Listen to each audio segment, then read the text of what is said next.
What is up, everyone? This is your boy Jerry, the Cannon Junkie, and I I'm here by myself right now. Honestly, we are poor Mark. It is like 3 a.m. where he is. So hey, man. It is what it is. It's great to be here. Make sure, can you guys hear me okay and everything out there? Let me know. Let me know what's how are you doing out there? You guys doing okay on this lovely thirsty Tuesday? Speaking of which, let me grab this. Oh man, I can't get my can open. There we go. There we go. Whoa. Oh, it's bubbling everywhere. Guys, thank you for joining me for another episode of Hyperfocus. This is a show where usually I sit down to talk with another person. But something I have been workshopping and maybe we can do until lovely Mark Newbold shows up is maybe I can drop a link in the chat and we could do a few call-ins or as such. What do you guys think about that? What do you guys think? You want to do a few call-ins and stuff here? You can come in and talk with me, and we'll just kind of see how that goes. Let's do that. Let's do that because you know what? Sometimes a lot of this YouTube stuff is just like jazz. You just got to kind of like free form. You got to see where you're going, or you don't have to see where you're going. You just got to like throw something out there and see if it sticks. So I'm gonna throw it out in the chat. If you want to come in here and join me and chat with me about whatever you want, whatever you're hyper focused on, just go ahead. I mean, it could be Detroit Rock City, William. It could be Detroit Rock City. But guys, tell me what you're thinking. Let me know. And you know what? I think that I'm also going to do some requests here. Coming at you from all the way from heaven, Mr. Herman Cain.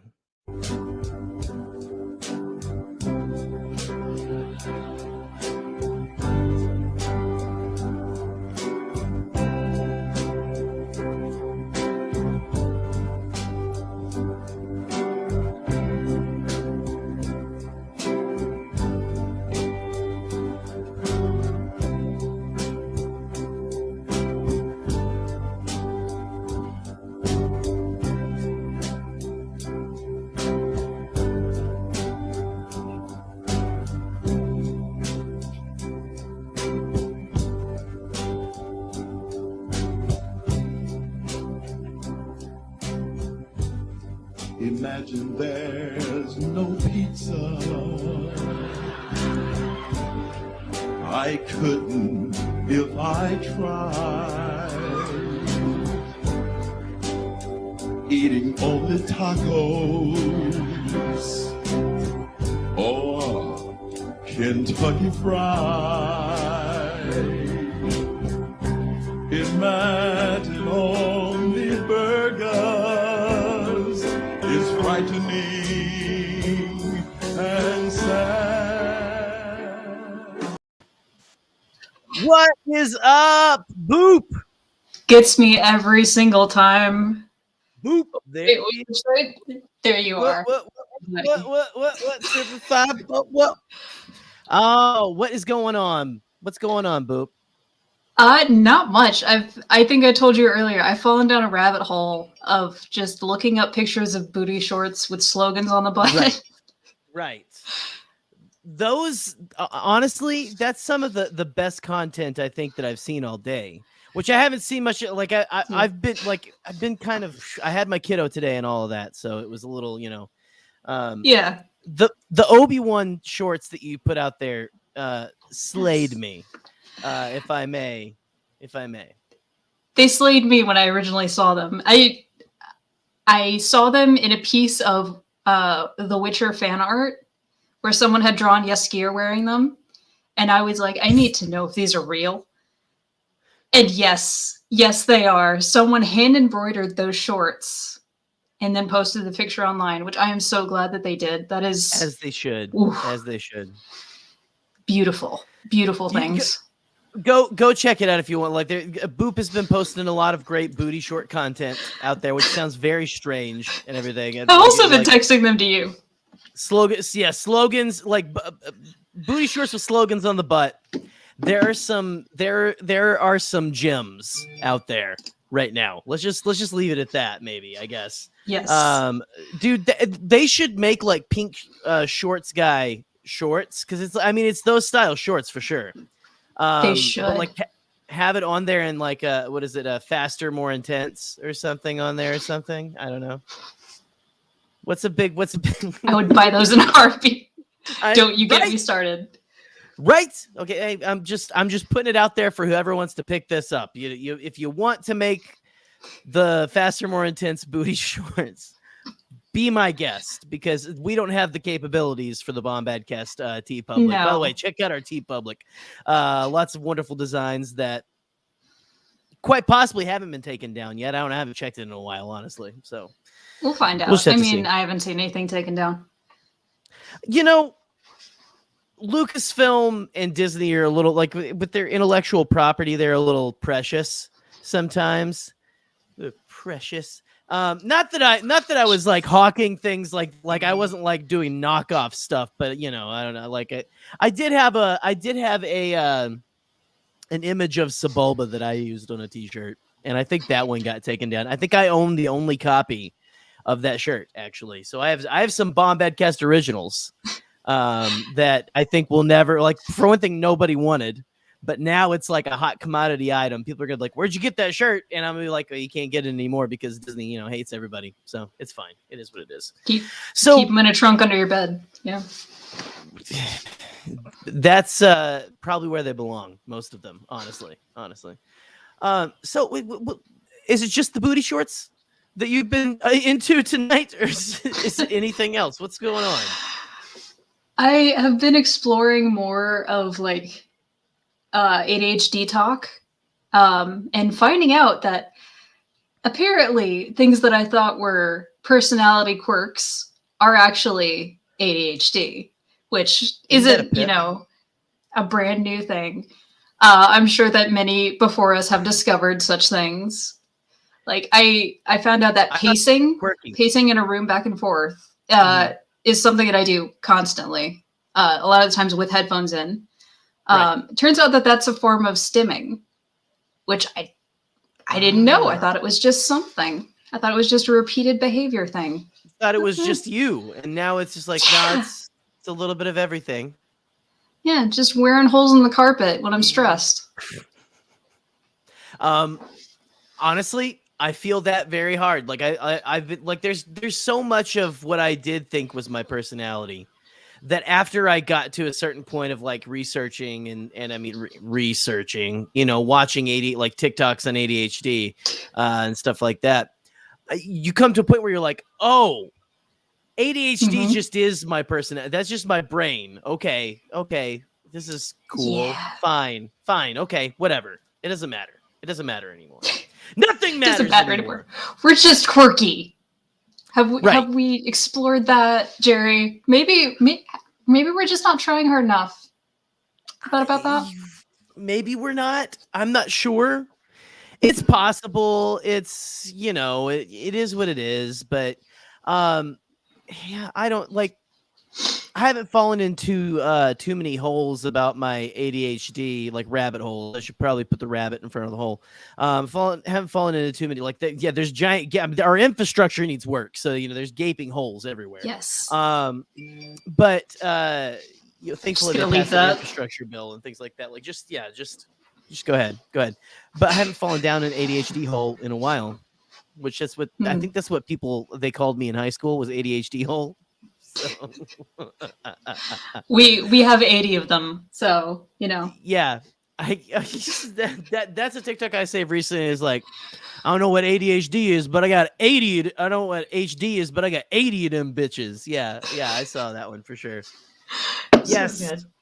Yes, this is what you guys come here for. Okay. So Alex is giving requests for merch.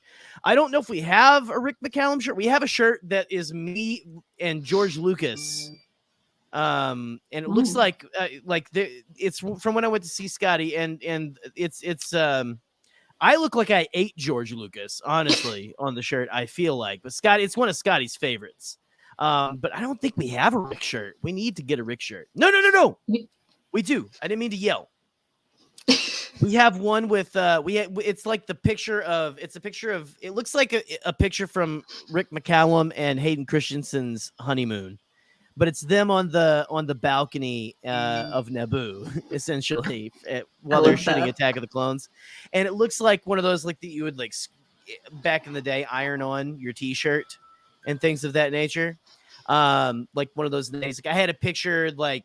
I went to a dinosaur thing at a museum, like where they had animatronic dinosaurs when I was a kid, and you got to take a picture, right, with in the jaws of a T-Rex. And I had a picture. I think I still have that shirt somewhere. It's little tiny me going being eaten by a T-Rex, and so that should be a Bombadcast shirt or something. That maybe. should be a Bombadcast. Be fine. You but guys anyway, need to use the sexy Rick picture of him with like the windswept hair looking off into the middle distance. Where he looks yeah. He looks like Indiana Jones himself, like right there. Like a little bit. Yes, like he does. A little bit of Indy to him there. He looks like your friend's dad who, like, when you're in high school and you get just like catch the right angle of him and you're like, oh, my friend has a hot dad. Right. It's like, oh, yeah, whatever. He's just a hot dad, It's too bad there's not there's a song about like, someone's mom having it going on. But there's no dad Stacy's mom. There's mom, really not. I think it's all problematic. It might be all problematic now or something. Even though Fountains of Wayne, I love that. I mean, I love Fountains of Wayne, but of course. Let's see here. You know what, Boop? This is it's great talking with you, but we actually have someone else waiting in the wings, and if you don't mind, I'm going to bring them on in. I don't mind. It's honestly one of the regulars of Thirsty Tuesday. I'm going to go ahead and bring in the one, the only, the biggest Trioculus fan I think I've ever met in my entire life. Maybe the only, some might say, Trioculus fan I've ever met in my life. Michael Mccoy is in the house. How you doing? I would hope that I'm not the only Trioculus fan after I've done all this work spreading the word of the Jedi Prince books. But you've been spreading the good news of the Jedi Prince, and like Johnny Appleseed. That's right. Exactly. And you know what? I don't even know. I don't have anything to say about that. I just, I just have flashbacks to Han Solo's beeper. My brain right now is a tirade of just like, I'm ready for the weekend, and also Ghostbusters is coming out in the next few weeks. Also like Trioculus and things like that. So, but what's new in Michael's world? What's going on with Michael? Not a whole lot. Life. Life. Got an upcoming project coming up that I've been in contact with some of you people about that I might announce sometime in the near future. Sizzle. Been watching more wrestling lately. That's been fun. Getting into All Elite Wrestling. All Elite Wrestling. That's the one. If I may, like that's the one with. My goodness, what am I trying to say? That's where CM Punk came back to. Yes, right? He is in a amazing feud with Eddie Kingston right now, and let me tell you, I cannot wait for Saturday. Full Gear. Okay, there you go. You heard it here first, guys. I was never the hugest wrestling fan. I did enjoy like going like my buddies used to like record it and like they would watch through it, and I used to go like, wow, that is an impressive belt. Yeah, no, hey, you got that trivia champion thing going. This is the gift of the Gods championship from Lucha Underground. I just love the atmosphere of it. I've never been to a wrestling. I'm just gonna keep calling it wrestling with you. Well, that's what I've never been to an actual live event. Yeah. But there is an A in the word. My buddies in there college. is. Yeah, I mean, specifically though, the era I watched it in though, my favorites were what's the guy with the sock puppet snake? Is that Santino? Yeah, Santino Morello. Santino, he was my favorite, and second favorite. These are not going to surprise you at all. Was Funkasaurus. There's a remember? wrestler in AEW who is named Luchasaurus, and he's a dinosaur, and he's like 6'5". He's part of a team called the Jurassic Express. I need to do some Googling. Give me a minute. I would say, well, Funkasaurus I loved just because he did the most of his match was him dancing in with his dancing girls and stuff like you know, he's Funkasaurus. And then he does this whole dance in the ring, and then they do the whole round. The fight just goes like, it was like not even a minute. And then he dances back out. Jerry, you would love a wrestler in AEW amazing. named Orange Cassidy. So he comes out, he's wearing like jeans and a t-shirt and a denim jacket and sunglasses. Right. And he wrestles with his hands in his pockets. And his gimmick is that he's super lazy. And so he's billed from like being from wherever, weighing That's whatever. amazing. And he's actually like a really impressive wrestler too. See, That is fantastic. that's the stuff because like what was it like? My buddies would tell me about these like I love like the weird storylines and stuff. Like there was I think one episode I watched, Chris Jericho was in like the Masterpiece Theater Lounge wearing like a robe, and he was talking about how someone struggles with alcoholism, and I was like, what the hell am I watching right now? Okay. I need to tell both of you, because both of you would love the story of Lucha Underground. I think I've told Jerry about this a couple times. So this was a wrestling show from about 5 or 6 years ago. Yes, I do.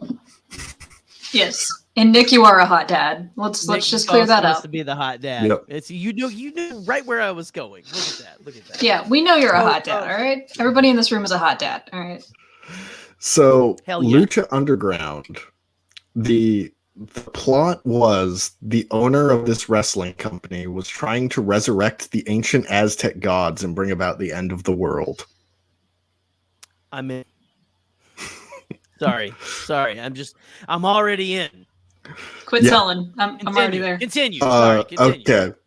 So there are also 7 ancient Aztec tribes, and the descendants of those tribes are still around today as professional wrestlers. And so the plot that's in the background as this wrestling show is going on is that they need to unite the tribes to stop the ascension of the gods. And so there's wrestlers.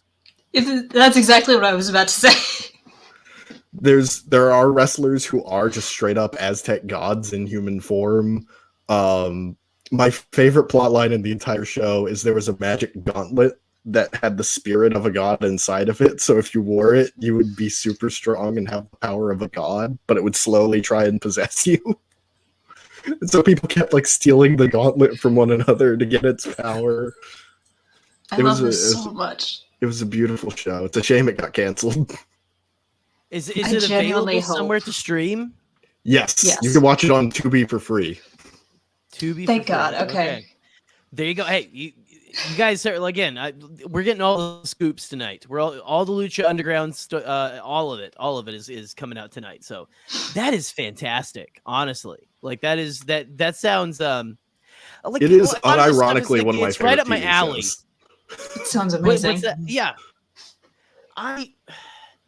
And again, like I liked what I watched, but it was like also part of it was the communal experience of being with my buddies and like laughing our asses off and things like that, you know, kind of a thing. Like, oh, can you believe? Well, you know, man, we need to like I'm close. You got me that close. We'll get you in on it. You got me that close to you're like just when I thought I was done, you're gonna drag me right back in. Okay. Yeah. Okay. That's what it is. What it is. It is what it is. It's fine. Yeah. They had some crazy matches on the show too to talk about the actual wrestling because I mean obviously it's it's got a lot of Hispanic influence. It's Lucha Underground. So you got some Right. really insane characters.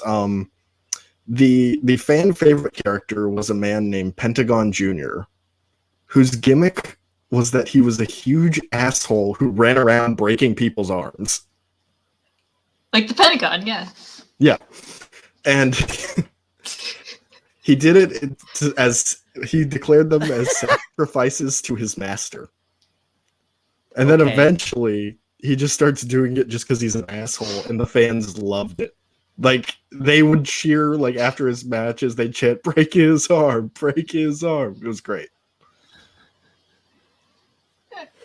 Okay. Oh my This god. is why wrestling is the only tolerable sport Yes. overall. This is careful. We don't want to anger them. Oh man. Did Bobby Binney ever Nick break here. someone's arm? That's all I'm saying. Listen. Nick is here in the chat. In my day, wrestling was a junkyard dog. Was it a junkyard dog? The $1 Million Man was Junkyard Dog, $1 Million Man, Captain Lou, Andre the Giant, and Hulkamaniac. Hulkamaniac? Was that Yeah, what that's like what Hulk Hulk was? called Hulk his Hogan was fans. before. Hulk Hogan. Mm-hmm. Was he Hulkamaniac? That's what he calls his fans. Oh, he was okay. The Hulkamaniac. Okay, well, I was like, I just know him as Hulk Hogan. That's all I know him as. Yeah. So. Understandable. Charlie has a very concerning comment. I don't know if you've seen it yet. Well, yes, Go to you bed. can't, and there's a reason for that. There is a reason for that, and obviously it's because that man kicks in doors while screaming his own name. So, Oh that's- yeah, when he does it, it's cool. reason But when enough. I do it, it's damaged property.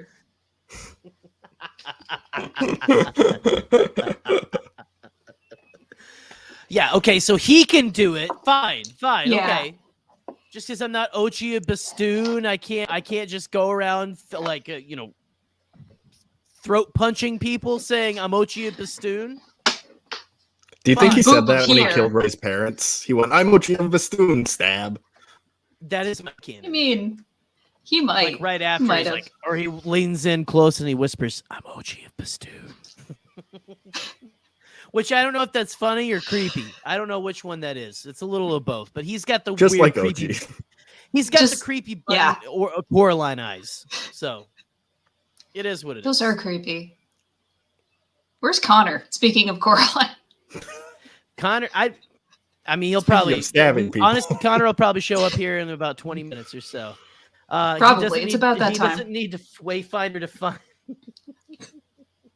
You should. You really No, he should, doesn't. Charlie.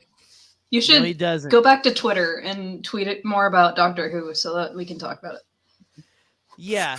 Well, we just know that Ochi ain't no slouch. Okay, it's a what do you? Kylo on the streets, Ochi in the sheets. That's the saying, right? That is Put the that saying. on a t-shirt. There you go. That's That's the something you next put on a Bump Bed t-shirt. merch. That is something that probably needs to be made, then burned to release the ends, and just to appease the Aztec gods. Frankly, that's what Yes. needs to happen there. Oh, That's what yeah. needs to happen. By the time they got to season 4, they were doing sacrifice to the gods matches Right. because they needed to write wrestlers out of the show, and so they would kill them off in these sacrifices to the gods. Next year's Podathon. That's right. You get ready. Next year, Podathon 2022, sacrifices to the gods. There you go. If we make it to 10,000, really we'll gonna- sacrifice Jackson. Oh no. I mean, maybe we'll go for. Well, you can I bring don't him back know. to I life don't know with which one of dark my magic. children I want to sacrifice. Don't sacrifice one of my children. I don't want to do it. No. I don't know who to do. I mean- that just jumped up a notch, frankly. It did. Hey, are one of you near a mirror? Because I think I know how to summon Connor. I think your phone does camera my phone would work. camera count? Yeah. Sure. Yeah. I mean, I don't know how this stuff works these days, and everything. I assume it would. Give us 10K or we'll burn Scotty at the stake. Yes, yeah. Give us 10K and So we we'll just burn start Scotty at the making stake. just straight threats. It's like, give us money for the sick children, or we will kill someone at the end of this stream. Someone will die a horrible, painful death. Not Scotty. Hopefully not Scotty. But I'm afraid if it's not someone else, it's gonna be me. So let's just come on, people. Let's get the money going. Nah, you'll be spared. We're Probably. at most of the cult meetings. I'm gonna say no one. You need the expert. You need the Evo Shandor of the event. You need someone who's gonna know how to summon. You need someone who knows the right sex magic to summon the ultra terrestrial deity in order to. There you go. Somebody. I have like 4 chick tracks right here. Oh, that's great. you always need a one whole within chair arm's to reach. Stop us. No one's Yes, gonna stop give us money for sick children, or we will draw and quarter someone right here on this screen. Yes, yeah. There's no way they can stop us. me. Exactly. No Speaking one will stop. No one. Yes, cheers to that. They may try, but they won't. Exactly. You can try, but you will fail. Oh, Nick. Yes. You honestly, you kind of. All right, you've convinced me. Have you guys seen the new Ghostbusters trailer? Nope. The one that was released yesterday. Not yet. Are you trying Not to yet. stay away from trailers? I'm not gonna watch From it, this so I point don't on, care. yes. You're not gonna watch. You're gonna watch Ghostbusters. Michael. I watched the first movie one time, and that's pretty much the only exposure to Ghostbusters I have. Oh man. Mike. Okay. Yes, Well, I'm glad please, he's thank you. gone. Glad Okay. he's gone. Damn it. Are you disappointed with how You many can't of our really go to mutual bed friends and don't bring believe in up- ghosts? You can't go to bed and ask me to go to bed and then bring up sex magic. Sorry, Charlie. Okay, you can come back. It's okay. It's okay. I'm out of time I out now. literally have the original Ghostbusters on my TV right now. Nice. Realize is I'm obsessed. So there you Yes. go. Would you say that you are hyper focused? I'm very hyper focused on Ghostbusters, but we had a trailer released for Ghostbusters. I'm actually going to pull it up. Maybe we'll play it without sound. That didn't work I don't last think time on an episode Did that before. not You want to risk it? Go Did for that it. not work? No, Hey, they got man. your Luke Kylo episode banned, didn't it? Hmm. Well, yeah. Well, we were showing straight scenes from the movie, right? They have released 2. Okay, I have an axe to grind. There are too many clips. They've released way too many clips for Ghostbusters Afterlife, and I've almost watched all of them, and I'm like, I don't want to watch the entire clips. So Yeah. that's one gripe that with them. Okay, hold on. We're getting it pulled up here. Oh, okay. Hold on. Stand by. This is Stand by. Gripping Stand by. audio. This This so is a great gripping. radio. Okay. No, I'm You not know mad at what? the crew. I'm just Oh no, man! You know what? Stop it right there! I really do like. Oh yeah, you're gonna tell the truth. Yeah, like you're gonna tell the truth. Like you told that you're a big sack of lying shit. Okay, I'm sorry. I don't use that kind of language usually. it's a family show. This is a family show, and so little Alex Jones for your That has For been your, the my Alex drive Jones home. section My of tonight's displeasure. broadcast. Okay, so I'm gonna pull this up, and we will see. Let me see here. We'll see if we get in trouble. We can talk over it a little bit. Exactly. Ooh. Says I remember Revelations. As he opened the sixth seal, Revelatons. This gave me so many chills. Yes. there was a great earthquake. I love seeing Paul Rudd in anything, honestly. So Okay, I'm that I'm shot. partially excited for that. That shot of the Ecto at night Raise your call. has me so psyched. in New York. Beautiful. I'm talking over all the cool things, but You're cool. Oh no! Oh no! Oh, Oh! Beefed it! Oh my god. What is happening here? His grandfather was It's the very Ghostbuster. dope. Something was coming and he knew it. Oh. time to bust, boys. Michael is so bored right now. Michael is so bored. Michael can suck it, all right? Y'all are enjoying it. That's enough for me. You know, I'm here to Look, hang man, out and have okay. Did you hear fun. that at the end, Boop? Did you get that? I at the did end? hear it. I'm so excited. Oh man! Oh, Yeah, okay. Keenan we're gonna- Thompson's doing things again. Isn't that neat? It's look at that. I love Keenan. He's great. Okay, we're gonna bring that out. What a peach, that man. He's listen. He seems like a peach. He still seems like one. He seems like he's like just a super friendly guy. I want him on SNL for the rest of his life. I'm sorry. I don't know. Like he seems like he likes it. Yeah. But anyway, I just love that he's been like that. Listen, we actually have with us Mr. Mark Newbold. And so I'm going to go ahead and bring him in.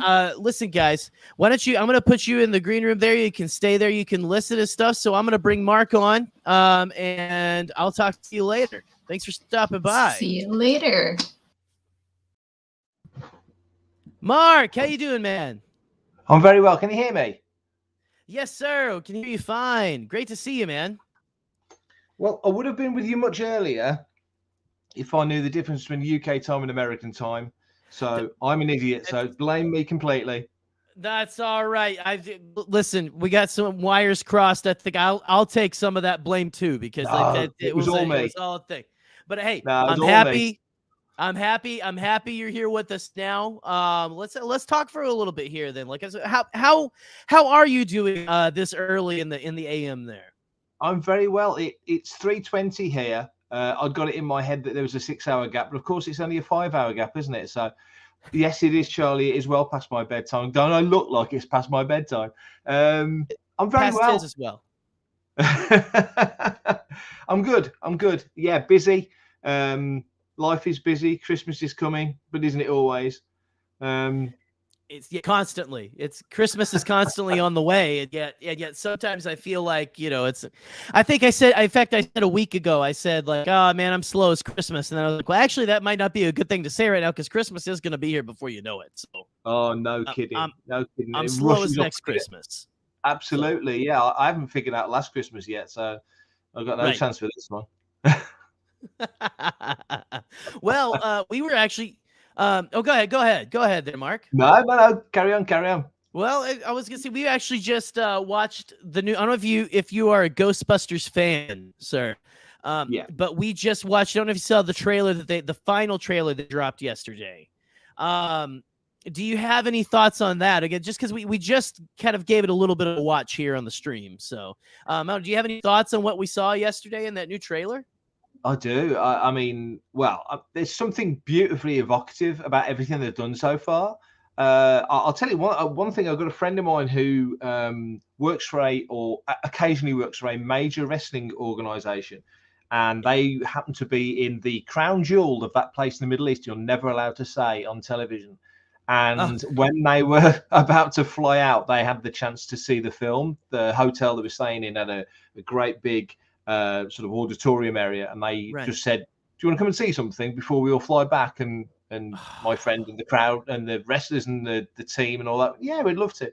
They went in the room and they showed them Ghostbusters Afterlife. And my friend, who I can say is Brian from Fantha Tracks, said in his opinion, and he's a hard taskmaster when it comes to these things. I wouldn't say a harsh critic, but you've got to impress him.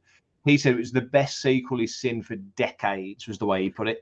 He says there's everything you could want as a Ghostbusters fan. He said everything is in there. It honors what came before, and it sets up what's happening now, and it makes you hungry for a sequel. Oh my lord! And the trailer, I think the trailer showed it as well. There's that Spielberg-y feel. Of course, Wolf, the kids in it, right? Which nails that Spielberg vibe, that kids vibe, like Super 8 did. And this has got that. Hey, Scotty, I'm finally here. And this has got, this has got that similar tone. Oh man, It's Ghostbusters. Wow, I can't wait. Well, I've been excited to hear today I almost watched every single clip that they've released from the film, and I got to be careful. I got to the end of one of them, and it was the terror dog chase of Paul Rudd. They actually released that little minute section, and I was like, I got to stop because I want to experience this. I just got my ticket tonight, actually, next Thursday, and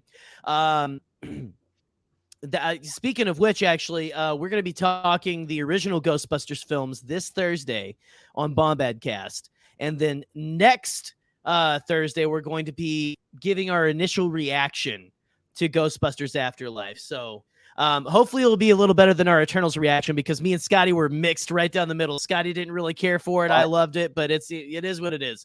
It is what it is. Like, hey, it's going to happen. It's going to happen. But everything I've heard, like everyone who I've seen people who I feel are like, they're a little harder to please than I am sometimes.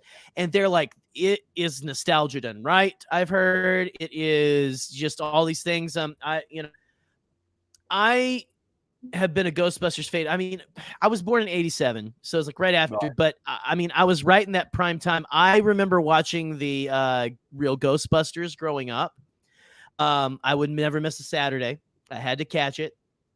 There's actually, my sister sent a recording of a home video in the summer, and it was me when I was 3 years old wearing a Ghostbusters jumpsuit, walking around with my new Play Proton pack, all this kind of stuff, just like, talking to anyone who would listen to about, I knew way too much about ectoplasm for a kid of 3 years old. Let's just, like, I don't know if that's a weird thing to say or not, but it's just, I can't wait. It's honestly one of my most anticipated films, probably of all time. And that I'm a big Star Wars fan, but what I like to tell people is Ghostbusters was my first love. And so I don't know if you can see also I don't know if I pointed it out to you already, but I've got a lot of memorabilia and stuff back there. I'm all decked out for Ghostbusters right now. So, but yeah, I don't know. I can't go on enough about that. So we're excited. We're excited. I think Ghostbusters. I think for me, when Ghostbusters came out in '84, two things: one, Jedi had finished, and George said Star Wars was done forever, so that was time to look for something else. So a big chunk of me went to Star Trek, followed ILM over to Star Trek. I was an indie fan anyway, so Temple of Doom, Gremlins, obviously the Spielberg connection. So there was lots of stuff. That year was a big explosion year for post-Star Wars. But Ghostbusters, Beverly Hills Cop was a little bit young for. Even then, I was 13. Right. I still saw it though. But Ghostbusters was it was the film of the year. I've still got the Ray Parker Jr.'s thing on 7-inch. Still got the cassette upstairs. All the nice. The stuff you'd expect. The novel. I remember reading the novel in a morning once. And just it was everything at that. Like you say, it was at that point. Never madly keen on Ghostbusters 2. I enjoyed it, but it wasn't nowhere near the original for me. Even though ILM did work on Ghostbusters 2. But because you can still find the poster the painting, the original painting of Vigo in the when you get to the Presidio, it's hanging up opposite what's left of Slimer, sort of the metal carcass of Slimer hanging on one of the walls. Right. But poor guy. But yeah, and I think from what I understand as well with this new film is that they've included, because they did Ghostbusters 3 with this video game, didn't they? And they considered that canon, that dirty word. And apparently the film has got elements that refer to Ghostbusters 3, the storyline of Ghostbusters 3. So even that's included, from what I understand, anyway. So yeah, right. That's something that I talked to someone recently about as well, and that's I couldn't be more excited because again, like I when that game came out, I ate it right up. I mean, that was like one of the last things that Harold did. He and Ann, like they wrote that together. Like that was written by them. So and I mean all of them came back for the voices. Just such a fantastic thing to have. And man, I've watched Ghostbusters more times this year in anticipation of this movie. I think especially in the last few months, than I think I might have over a several year period. I watch it. That's one that I watch at least once a year. That's one of my favorite films of all time. And so, you can't beat it. You can't beat it really. No, and so, no. Well, man, you know, when I talked to you about coming on here, we were trying to figure out what we were going to talk about, because the whole premise of the show is, yeah, we could talk about Star Wars if we want to, but let's, you know, I like to get people out of their Star Wars element a little bit and kind of see what else makes them tick and things like that. And so I'm going to ask you what people have come to call the question. And I'm like,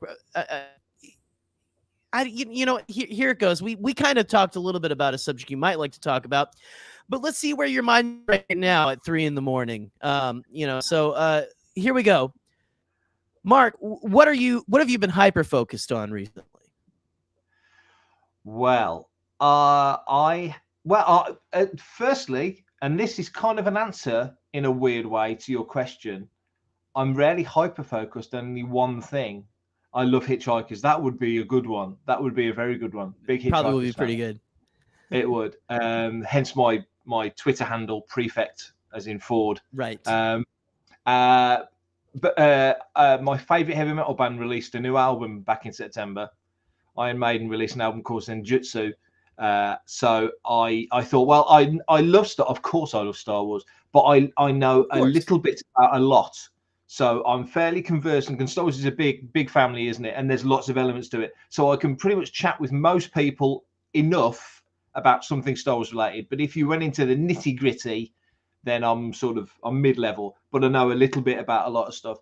But when I thought about what can we talk about on Hyperfocus, I thought, actually, I'm back into my Maiden at the moment. So not that I could sit down and do a pop quiz on it, but I've got lots of experiences and memories of being a Maiden fan going back to 1985 when Live After Death came out. So my choice, my Hyperfocus today, as such as it is at 3:30 in the morning, is Iron Maiden. Hey, there you go. And I'm going to admit something to you, and please don't chastise me too. Chastise me to your heart's content. It's fine. I got you up at 3 a.m. I appreciate it. I don't know much about Maiden. Not that I'm not a fan or anything. It's just like, I'm not as into it. So like, give me like, what is it about Iron Maiden? What is it that sets them apart to you from the crowd? In a strange coincidence, to me, and they've been around since 75. They've been with a label formerly EMI, now with various ones around the world, because EMI is no longer what it was, since 1980. But their greatest album, in my opinion, also came out in 1984, Power Slave, same year as Ghostbusters. Great year. There you go. And the thing that grabbed me initially was the artwork. So a lot of the first 7 or 8 albums, yeah, including Live After Death, which was the live album, the artwork was done by a fella called Derek Riggs. And his artwork, he wasn't a particularly stunning, amazing artist. He was a very good artist, but his composition and his design and his ideas were stunning. So those Maiden albums, those early Maiden albums, not that they're not good now, they're still very good now, but they've steered away from that a little bit. Sadly, I wish they'd kept to that style. But those early albums were so evocative, and so they grabbed you. So where I lived in Lichfield at the time, in the middle of the UK, in the Midlands, we'd buy our records from, and Australian listeners will know this company well, a place called Woolworths. And so I'd go to Woolies and I'd pick up a 7-inch or my cassettes or whatever it was. And I remember seeing the Aces High 7-inch, which was the lead single off Power Slave. And a friend of mine was same age as me. He was like 13 at the time. He's one of those kids, you'd think he was 18. He was built like, he was just a big kid, and nobody messed with him. One of my best mates now, weirdly, but he was the one that was into it. I was like a sponge for everything. Obviously, Star Wars crazy, and anything else. Michael Jackson was like the guy for me at the time. So to go from Michael Jackson, okay, I know Eddie played guitar and beat it, but Eddie Van Halen, but you could go from Michael Jackson to Maiden in a matter of, I don't know, a few weeks. It's a pretty big step, but I did. Huge. It's a huge step, and I'm still a Jacko fan. Don't get me wrong, I'm still a Michael Jackson fan. Love him, but that is a big step in terms of musical changes. But yeah, as soon as I heard, and it was a little bit later. I'm saying 84 was when I they were first on my radar. It was by 85 when the live album of that album Tour has come out, which was Live After Death, that's when I really got on board.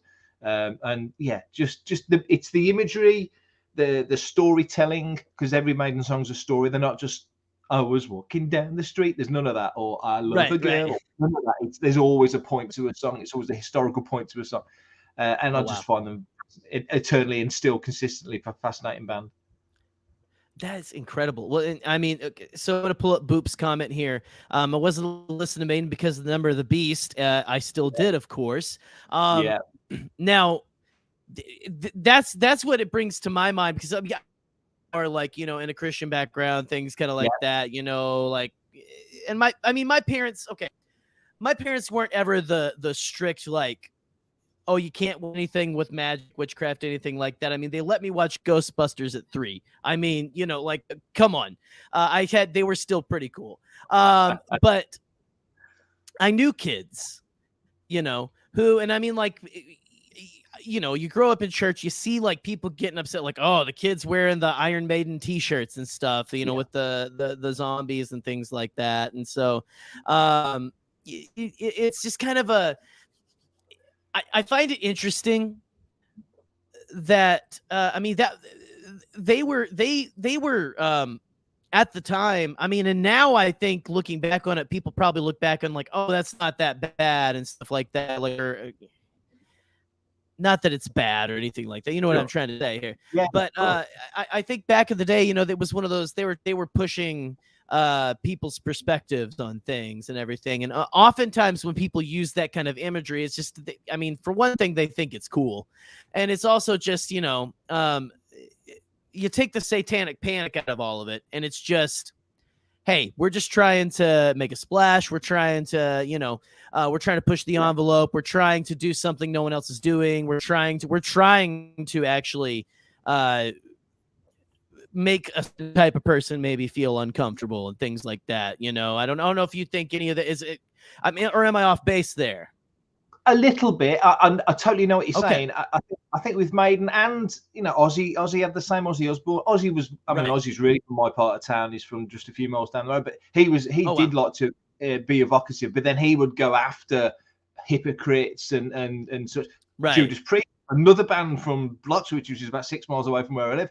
They were the same. They got caught up in the crossfire. I think Maiden mostly for the imagery and the evolution. That their sort of mascot was kind of weird, because originally it was just a shrunken head, above the drum riser that sort of developed, and Eddie keeps changing, and currently he's a samurai, but he's been a time traveler, he's been an Egyptian mummy, he's been everything. So there's like a natural evolution. But a lot of Maiden songs, certainly Number of the Beast, which got mentioned there, was a cautionary tale. It wasn't extolling anything to do with that sort of stuff. It was quite the opposite. Ozzy, when he wrote Suicide Solution, about suicide, which is something he sort of considered himself. It was about what not to do, not what to do. So certain messages, because the ferocity at the time considered this is pre-thrash, so, the ferocity of the music, mixed message. But Maiden, they're not fools. They were a business. They're the most tightly run ship in the music business. They know that there's evocative nature to the artwork. They're not silly. It wasn't seen in those terms, certainly not to that level here. But yeah, generally Maiden, if you look at the lyrics and delve into it, they're almost always, walk away from the trouble, walk away from the Satan worship. Because if you want to use those words, that don't go to it, go away from it. And people are pulled in and lured. A lot of Rime of the Ancient Mariner, the old Samuel Taylor Coleridge poem, which they turned into like a 14-minute song on Power Slave. All the lessons in that song, all the lessons of, don't shoot the albatross, and just all the cautionary stuff that if you listen to it and sort of dissect it a little bit. But when you're 13 or 14 like I was, you just want to crank it up and get the headphones on. Right, because it sounds badass. Right. Yeah, it's awesome. That's the whole thing, like you said. And when I was kind of pontificating on that, obviously that's not. I don't think I've ever thought like that. I mean, I think when I was a little kid, I might have been like, oh, okay, I guess if you say so. But you know, when you get older and you start to listen to some of this, you know, this more heavy music, especially, you find that it is very much like there are a lot of good messages in it. There's a lot of, and honestly, a lot of those guys who do metal and stuff like that, some of the most sensitive guys ever, kind of things, you know. I mean, it's just, you know, it comes with the territory, but it's funny that people, it just shows you how many people only look on the surface. And I think that's maybe a part of the appeal of this music and stuff, is that it's like, you know, it's going to fly right by you if you're a surface level person. But if you are a person who, like, you know, you don't judge a book by its cover or whatever, or, you know, you can, I don't like, maybe a little bit of that to it. But I'm telling you right now, I really, and again, I've heard Maiden stuff. I might actually download like a full album and listen through finally. Not that I've, you know, I don't know. Like, I think you might have, not that I was holding off on it, you know, like, I just really don't like zombies. That's really what it is. Sure. No, I'm joking. I love this kind of stuff. If you listen to 10 minutes of me talking, it sounds like it's right up my alley. It's just, I like to talk about myself as I'm kind of a baby when it comes to a lot of things that people it's just been a part of their lives and everything. And so I grew up in rural Arkansas in a conservative area and stuff. And, like, you know, I'm starting to test my waters. I'm starting to get out there. I'm starting to see stuff. So that's why I started this show, really, Mark, is people to come on and tell me, here's what you should try. Almost like Captain America, you know, when he was frozen in the ice for 80 years or something. That's probably, like, I think that might be me, actually. But anyway, does it surprise you then when people come on who you may know for Star Wars, for example, and then they go, oh, I'm actually really into gerbils, or my favorite thing is cooking Kievs, or I love Iron Maiden, whatever. Does it ever surprise you what other people are into apart from Star Wars? Sometimes, sometimes I think it does, because, you know, you think that, okay, I think I kind of know there's a dichotomy of the kind of people who like Star Wars, so I think I can guess which way we're going to go. But the truth of the matter is that Star Wars is such a wide-spreading, it's such an expansive universe, such an expansive concept, such an expansive galaxy, that it really brings people from all walks and from everywhere in. And that's part of what I love about, especially doing podcasts and YouTube and stuff like that in recent years, is I've gotten to know so many people from different backgrounds, different walks of life, that it's really it makes life more interesting, right? Like, it's, you know, like, if you're not careful, you can just go around, you can just, if you live your life a certain way, you can go day to day, just kind of, you know, I'm going to hang out with the people I want to hang out with. I'm going to talk to people who agree with me, things like that. And most of us agree with Star Wars. Like, hey, we like Star Wars. But when you get down to it, and like you said, like, if they like gerbils, if they like, you know, funnel cake a lot or something, like whatever it is that they love, besides Star Wars, it really starts to deepen the kind of relationship you can have with someone, right? Like, it deepens the connection that you can make, because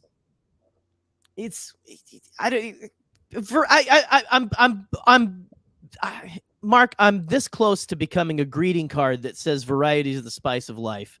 But I don't know, like, that's something that it's endlessly entertaining, and it's something that inspires me, is just getting to know what people want to talk about. And I mean, you know, I have them come on here and they program the show for me, I like to say, and, you know, we go from there. But man, I don't know, like, let me think of another question. Let me try to think of another question here for you, because I don't want to get you out of bed for too long. Then maybe I've got up halfway through your show. You see, this is the problem. I've caught you out.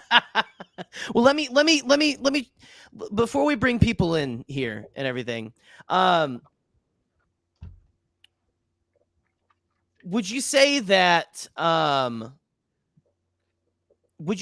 Star Wars how do I want to word this? Is Star Wars? You know what?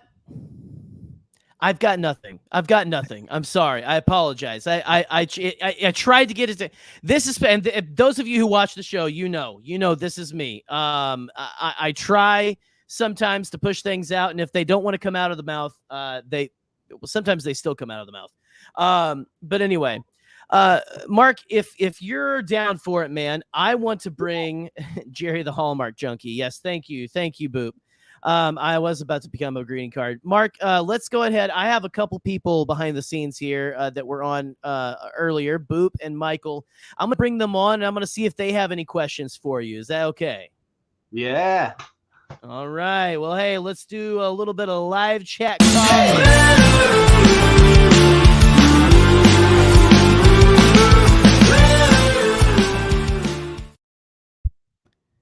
All right. I'm going to bring them in without editing their display names. How's it going, guys? Hello, Hey, Fred. buddy. Morning. Good to be back. Evening.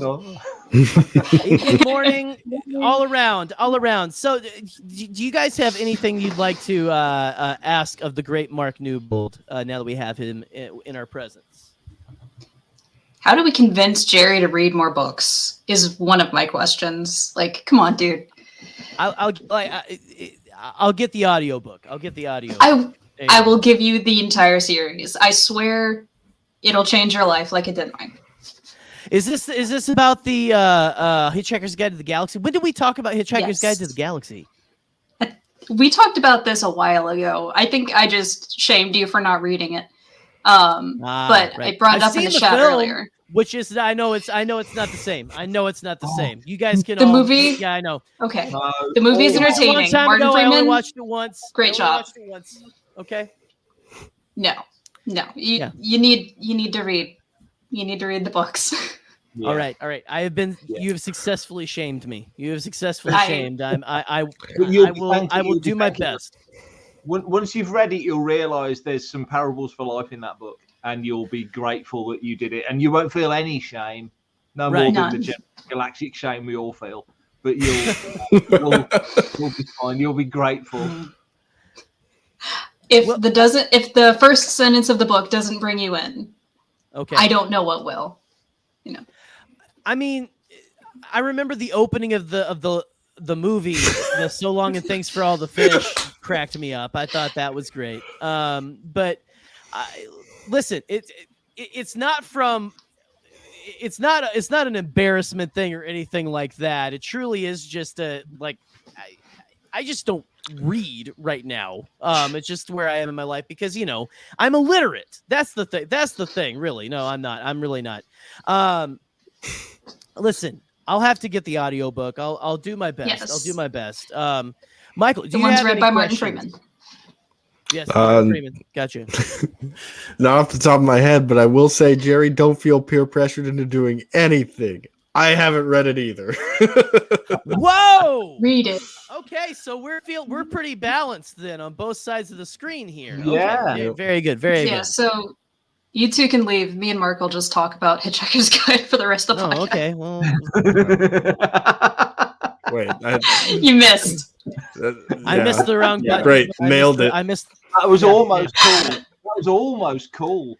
Almost. It was this close. Look, It was this I know close. that me and Michael look alike, especially right now, honestly. Yes. There's four people with glasses on here. In the game of Guess Who, the only thing that separates us is that I have a beard. Okay? That's if we were playing Guess Who, that would be the only thing. So Trying, okay? Give me I a just minute. haven't shaved. whoever created that game, I'm saying. I mean, I loved to play it when I was a kid, but come on, man, this is just ridiculous. Okay, we're gonna relegate people to just certain they're wearing on their face. No, thank you.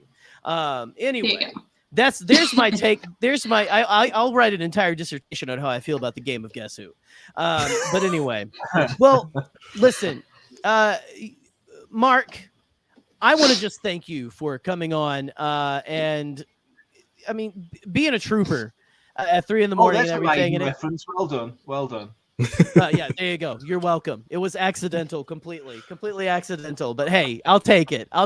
So, but again, hey, thank you so much for coming on. Why don't you go ahead and tell the good people where they can find you? Well, if I bothered to turn up on time and I'm awake, unlike tonight, and apologies again because I missed half the second. No worries. You can find me on anytime. Twitter. Oh, thank you. I will take you up on that, and I'll get it right next time.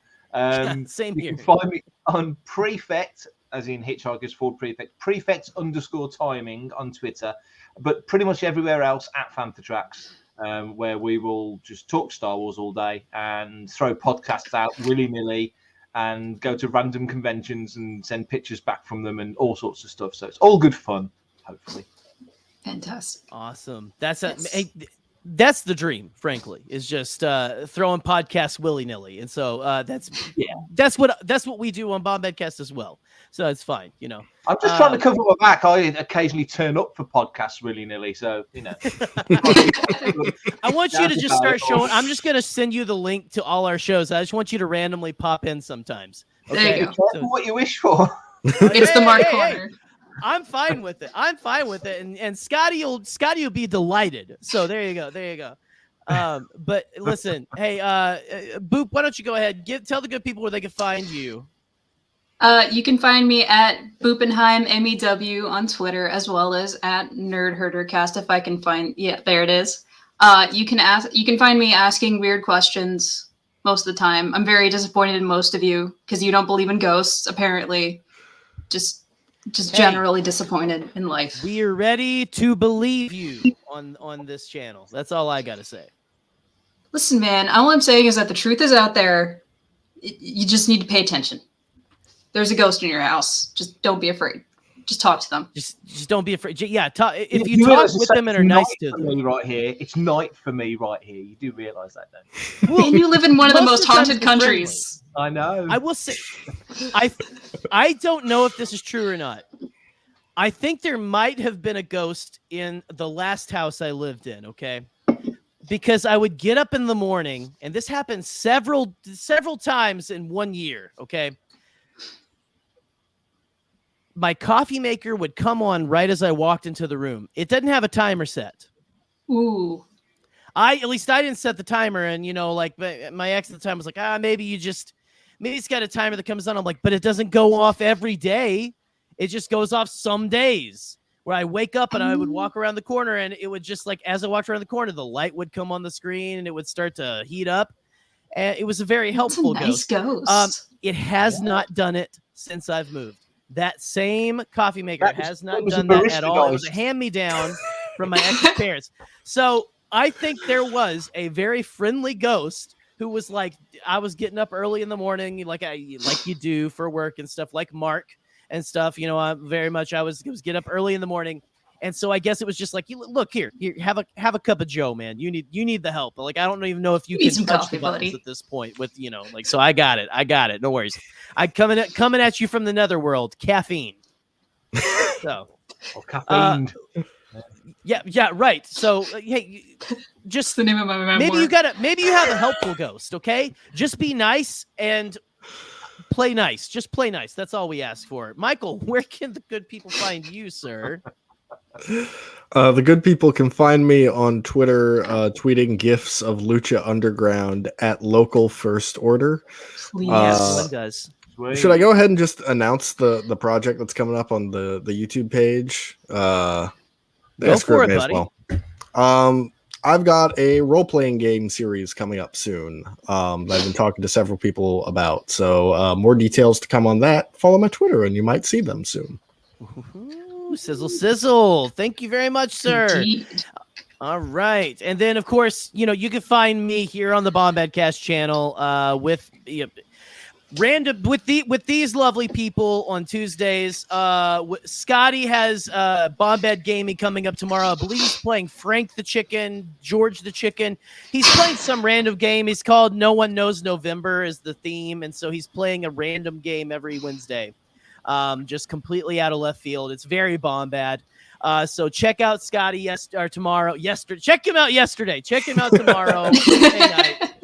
And then again, we have our main show every Thursday, 9 p.m. Unless we go and watch a film that is just released and do an immediate reaction. So again, we got Ghostbusters chat coming up this Thursday, the original films, and we're talking Afterlife, our initial reactions next Thursday. So get ready for that. Once again, thank you, Boop. Thank you, Michael and Mark. Thank you so much, sir, for your time. And to the rest of you guys out there, I don't know, have a good day or something, because I still don't know how to end this show. Okay, Be have nice to the ghosts.